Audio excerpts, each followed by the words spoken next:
الرحمن الرحیم کذالک نطبع علی قلوب المعتدین کذالک نطبع علی قلوب المعتدین سورہ یونس کی یہ آیت نمبر 44 یہ آپ کی خدمت میں ہدیہ کی ہے۔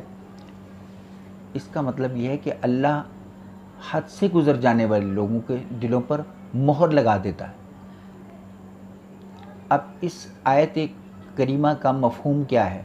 حد سے گزر جانا۔ اللہ تعالیٰ نے تمام زندگی میں ہر شخص کی ایک حد مقرر کر رکھی ہے۔ حد اگر نہ ہو تو یہ پھر جنگل کا قانون بن جائے گا۔ ایک جنگل میں اور عام زندگی میں، انسانوں کی زندگی میں اس حد ہی کا فرق ہے۔ جنگل میں شیر، بھیڑیا، چیتا یہ آزاد پھر رہے ہیں، ان کی کوئی حدود و قیود نہیں ہے۔ کبھی اچھل کے اس پہاڑ پر، کبھی اس پہاڑ پر، کبھی غار میں، کبھی صحرا میں یہ پھرتے رہتے ہیں۔ ان کے اوپر کوئی قانون لاگو نہیں ہوتا، کوئی ضابطہ ان کے لیے نہیں، کوئی ایس او پیز نہیں ہیں ان کے، وغیرہ وغیرہ۔ لیکن اللہ کی ذات پاک نے جو 1,24,000 پیغمبر مبعوث فرمائے، وہ کس لیے مبعوث فرمائے؟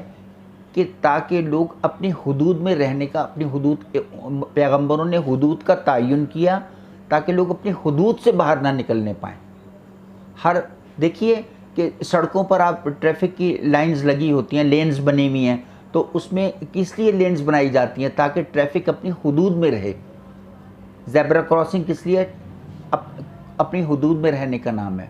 ہر جگہ پر حدود ہیں، ہر عمارت کی حدود ہیں، ہر علاقے کی حدود ہیں، ہر ادارے کی حدود ہیں۔ اس میں اسے کراس کرنا ٹریس پاسنگ کہلاتا ہے، اس سے آگے نہیں جایا جا سکتا۔ اب ہمیں یہ دیکھنا ہے کہ ہم ایمان لے آئے، اللہ پر ایمان لے آئے، اس کے رسول پر ایمان لے آئے، اس کی کتاب پر ایمان لے آئے، اسوہ حسنہ پر ایمان لے آئے۔ رسول اللہ نے دیکھیے، ایک تو تلاوت کتاب کا حکم دیا اور رسول کتاب کی تلاوت فرماتے ہیں، پھر تزکیہ نفس بھی کرتے ہیں، علم بھی عطا کرتے ہیں۔ تو یہ کیا ہے؟ یزکیہم ویعلمہ الکتاب والحکمہ، حکمت بھی عطا فرماتے ہیں۔ یہ رسول اللہ کے کیا ہیں؟ افعال ہیں، رسول اللہ کے افعال ہیں۔ رسول اللہ کی زندگی اسی پر مشتمل ہے کہ مومنوں کا انہوں نے تزکیہ کیا، قرآن کی تلاوت فرمائی، اور کیا کیا؟ انہیں علم عطا کیا، اور انہیں حدود کا تعین کر کے بتایا کہ جو شخص بھی میرا امتی حدود سے نکلے گا وہ سزا کا ضرور مستحق ٹھہرے گا۔ حدود کیا ہیں؟ والدین کا ادب کرنا، اس کی بھی حدود ہیں۔ والدین سے اونچی آواز میں بولنا، اس کا مطلب حد سے باہر جانا ہے۔ کم تولنا، حد سے باہر جانا ہے۔ کسی بھی معاملات کے اندر حد ایک مقرر کی گئی ہے۔ یہ طلاق کے معاملات کیا ہیں؟ اس میں بھی حدود اللہ ہیں۔ یہ نہیں کہ جب چاہا منہ سے بکواس کر دی، طلاق کہہ دیا اور دل آزاری کر دی۔ تو دل آزاری کی قیمت بھی تو ادا کرنی چاہیے نا، کہ دل آزاری کرنے کا تو اللہ نے کوئی لائسنس نہیں جاری کر رکھا، یہ سب کو پرمٹ نہیں دیا ہوا کہ جب کچھ جس چاہا رشتے کی پرواہ کیے بغیر یا رشتے کا کوئی تقدس کیے بغیر جس کو جو چیز چاہا کہہ دیا۔ نہ بیوی کا لحاظ رکھا، نہ بیوی نے شوہر کا رکھا، نہ ماں نے اپنے شوہر کا رکھا، نہ شوہر نے بیوی کا رکھا، اور اسی طرح اولاد نے اپنے والدین کا نہ رکھا، یا استاد نے یا شاگرد نے استاد کا نہ رکھا۔ تو یہ کیا ہے؟ حدود اللہ کو توڑنا کہلاتا ہے۔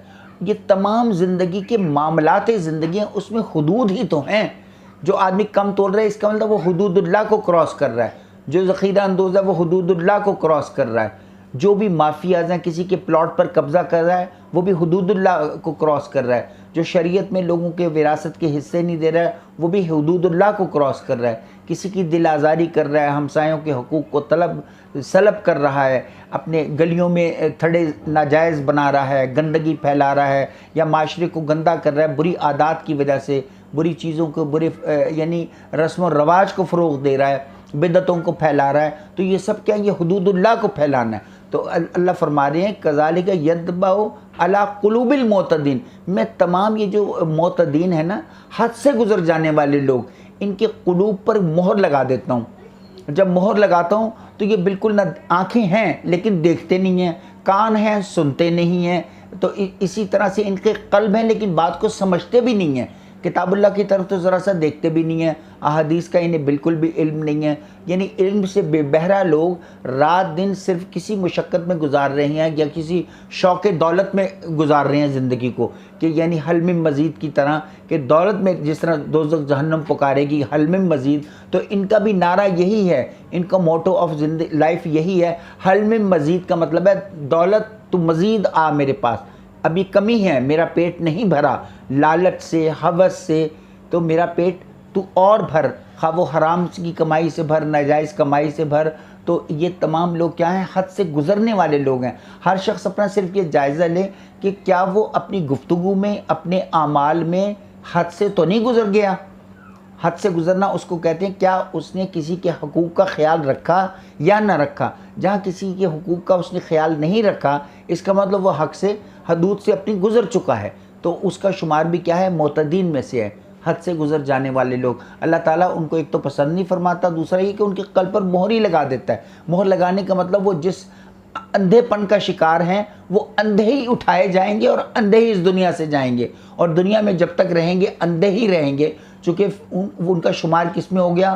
وَلَضَّالِّينَ، جو ضلالت اور گمراہی کے اندر ہیں۔ تو اللہ سے ہم یہی دعا نہیں مانگتے ہیں اہدنا الصراط المستقیم صراط الذین انعمت علیہم، انعام یافتہ لوگوں میں ایسے اللہ ہمیں اٹھا، ہمیں انہی کا راستہ دکھا، انہی کے راستے پر چلا، انہی کی صحبت نصیب فرما، نہ کہ ان لوگوں پر جن غیر المغضوب علیہم ولا الضالین، نہ کہ جن پر تیرا عذاب نازل ہوا۔ یہ کرونا کیا ہے؟ یہ ایک عذاب، ایک اجتماعی عذاب ہے، تو ہم ان کی پیروی تو نہیں کر سکتے جن پر عذاب نازل ہوا، پہلی امتوں پر بھی عذاب نازل ہوتے رہے، تو عذاب یافتہ لوگ ان کو تو ان کی پیروی کا تو حکم ہی نہیں ہے بالکل۔ اور یا وَلَضَّالِّينَ کا مطلب ہے جو ہدایت سے بھٹکے ہوئے ہیں۔ قرآن نے دو چیزیں واضح کر دی، ہدایت اور غیر ہدایت۔ تو جو ہدایت یافتہ لوگ ہیں وہی اللہ کا قرب رکھتے ہیں، وہی رسول اللہ کی اتباع بھی کرتے ہیں۔ جو ہدایت سے بھٹکے ہوئے لوگ ہیں انہیں وَلَضَّالِّينَ کہتے ہیں۔ بس بات کو سمجھنے کی کوشش کرنی چاہیے، کیا ہم ہدایت یافتہ ہیں؟ اگر ہدایت یافتہ ہیں تو ہم حزب اللہ ہیں، اور اگر ہم ہدایت سے دور ہیں تو حزب الشیطان ہیں۔ آج کل ایسے علماء بھی پیدا ہو چکے ہیں جو چند کتابیں پڑھ کر خود کو امام اعظم ابو حنیفہ سمجھ رہے ہیں، اور اس دور کے جو بڑے بڑے علماء کرام ہیں جنہوں نے دین کے لیے زندگی صرف کی، ان کے لیے قتل کے فتوے جاری کرتے ہیں۔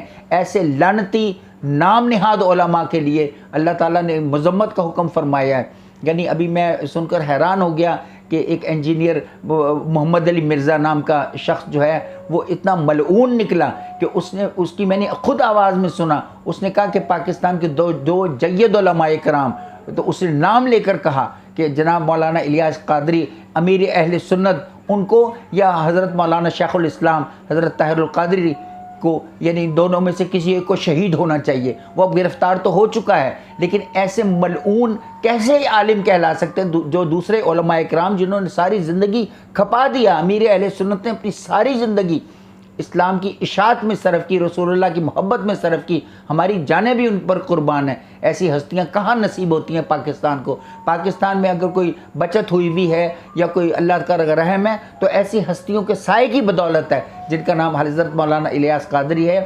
اللہ تعالیٰ انہیں سلامت رکھے، حضرت طاہر القادری صاحب کو بھی اللہ سلامت رکھے، اور دیگر علماء کو بھی سلامت رکھے۔ جس کے پاس علم ہے اس کا رتبہ بہت بڑا۔ حضور نے ایسے ہی تو نہیں فرمایا تھا کہ میری امت کے علماء بنی اسرائیل کے انبیاء کی مانند ہیں؟ تو ایسے ملعون جو چند کتابیں پڑھ کر اپنے ذوم میں مبتلا ہو جاتے ہیں اور خود کو سمجھتے ہیں کہ میں صرف ٹھیک ہوں، باقی سب کچھ خرافات ہے، یہ کیا ان کے دماغ کا خلل ہے؟ اللہ تعالیٰ ایسے جن کے دماغ میں خلل ہے ان کی اتباع سے بچائے، ان کی صحبت سے بچائے، ان پر لعنت ہے 1000 بار۔ سبحان ربک رب العزت عما یصفون وسلام علی المرسلین والحمد للہ رب العالمین۔